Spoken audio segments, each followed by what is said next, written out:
Greetings, fellow followers of the Lamb. We're finally back after taking a short break to play the game for a bit ourselves, spend some quality time together, find our work-life balance, look at memes, and let the game sink in for a little bit.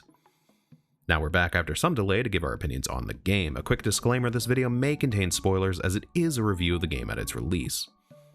However, we've tried to omit any major plot spoilers. Furthermore, we are huge fans of this game, and as such our criticism of it goes a bit into detail. We love this game and want to see it at its very best, so if we say something here that sounds negative, please do not let that affect your own enjoyment of the game. With that being said, let's get into it.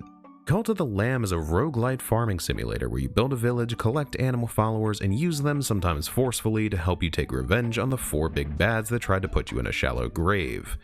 Here we will evaluate the 2 major components of the game, the roguelite and the village simulator, and see how those 2 components fit together.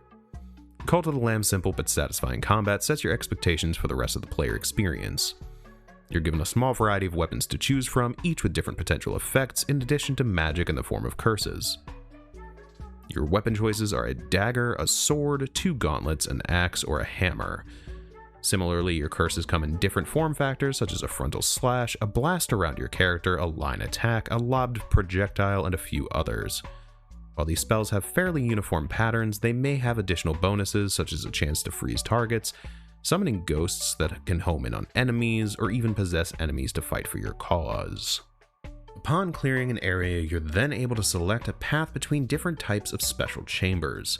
In addition to standard combat encounters, there may be nodes that grant food or resources, shops, followers you may rescue, special NPCs, and certain mystery rooms. This little bit of variety adds a lot to the game, and the moody and melancholic NPCs that you may encounter serve to elevate the experience.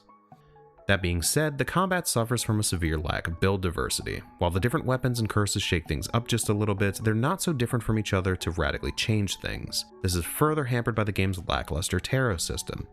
In certain rooms, you may encounter an NPC that will allow you a choice between 2 tarot cards. Additionally, you may find these as chest rewards after clearing a room. However, the bonuses granted by these cards do little to offer variety. You'll find yourself choosing additional health or more damage every run, and will often use the same cards over and over again. Furthermore, some cards are completely worthless and only serve to dilute the card pool. One such example is Mithridatism, which grants poison immunity. This may sound useful, but the only way to be poisoned is to stand in a puddle of it left by an enemy, and unless you're sitting completely still, you're unlikely to ever be poisoned at all. In fact, between the 2 of us, the only times we were ever poisoned was once each on the exact same boss that was specifically poison themed. In addition to the combat is the aforementioned village building system. In order to unlock new levels and new bosses, you were required to recruit followers, keep them fed and healthy by managing their hunger and sanitation meters, and to keep them faithful to your cause by preaching, providing your blessing, and completing quests for them. Followers may worship at the totem at the center of the village, generating devotion that is used to enhance your base. In addition to numerous decorations to adorn your base, there are a variety of different buildings that you can construct to help you grow. Lumber yards and quarries allow for resource gathering, farms enable, farming. Outhouses let you passively manage sanitation, beds give your followers a place to sleep, missionaries let you send your flock in search of new followers, and of course, there is your chapel. Within the unholy chapel itself is where most of the game's decision-making takes place. As you increase the loyalty of your followers, you will gain access to new doctrines to apply to your village. These doctrines typically change how your cult gains or loses faith, or unlocks new rituals to perform. For example, the Respect Your Elders trait grants a small amount of faith every time a villager qualifies for their senior citizen discounts, and the Ritual of Resurrection allows you to return a deceased follower to an unnatural life. Managing your village and interacting with your followers gives the exact sort of neuron activation that it should. There's something satisfying about collecting your harvest, turning it into food for your flock, turning your flock into food for your flock, and inspiring your dedicated little cultists to further their faith in you. It genuinely adds a much needed layer of complexity to the combat segment of the game, since you're no longer just crusading for yourself, you're crusading for them too. Their needs are intrinsically your needs because you need them in order to progress. Unfortunately for them, however, sometimes you just need somebody to sacrifice. However, this system falls short in terms of depth. While your interaction with your followers is simple by necessity, the quests grow quickly repetitive. While there is a fair bit of variety, such as requiring you to crusade in a specific area to gain 10 of a specific resource, perform a ritual, prepare a specific dish, feed someone poop, marry someone, feed someone else poop as a prank, place 3 decorations, murder someone as a prank, recruit a follower, rescue a follower in a specific area, and so on, the quests themselves don't really ask you to step outside your current gameplay loop, so they end up feeling bland.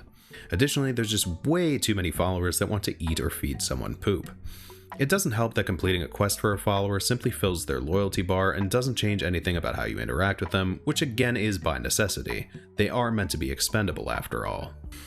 Our chief complaint lies with the Doctrine system. Like the combat, much of it offers only the illusion of choice. What doctrine you choose for your cult doesn't seem to add enough to subsequent playthroughs to make them feel notably different. Additionally, some decisions are so one-sided as to feel mandatory, with the alternative options seemingly added for flavor or role-playing purposes. For example, belief in absolution grants a moderate amount of faith every day as long as no follower is in prison. Alternatively, you may select the belief in original sin trait, which reduces faith loss for putting a follower in prison when they're not dissenting, but that's something you never really need to do outside of a rare follower quest, which we've seen only about 3 times across hundreds of in-game days and approximately 70 hours of combined gameplay. Another example would be the Ritual of Enlightenment, which grants 20% faster devotion generation for 3 days, versus the Glory of Construction, which completes all buildings currently in progress, which is something that only takes approximately 30 seconds to a minute at most and can be done multiple at a time. Despite that, the village mechanics add a lot to the game. Measured alone, neither the combat nor the village building really stand up against other games available, but together they exceed the sum of their parts and offer a unique experience that's not really available anywhere else. The game's simple yet satisfying combat pairs well with the ever-present motivation to care for your village, and the ability to customize and decorate your home adds a level of achievement. While we expect more content in future updates, at the current time Cult of the Lamb is hampered by an overall lack of diversity and choice that leads to poor replayability. Furthermore, while the game is quick to pack on guilt for making certain weighty decisions, it doesn't do anything to reward a player for taking a gentler path with their cult. A karma system feels like a band-aid solution, but seeing your cult evolve depending on what kind of leader you chose to be would have really elevated the experience.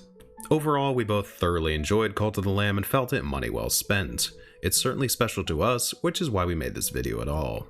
We plan on continuing to play it and to continue to make videos on it. Cult of the Lamb genuinely offers a unique experience not available anywhere else, but we struggle to give it higher than 7.5 out of 10, making it hard to recommend wholeheartedly. We think in time it will greatly exceed that score with future content updates, but for now we think it's safe to say that if it looks like something you'd enjoy, you probably will. If you enjoyed this video and would like to see more Cult of the Lamb content, be sure to subscribe or join our Discord for community nights or to talk about cult content. Our links are in the description down below, so be sure to drop by and say hello. As always, thank you for watching, and have an excellent day.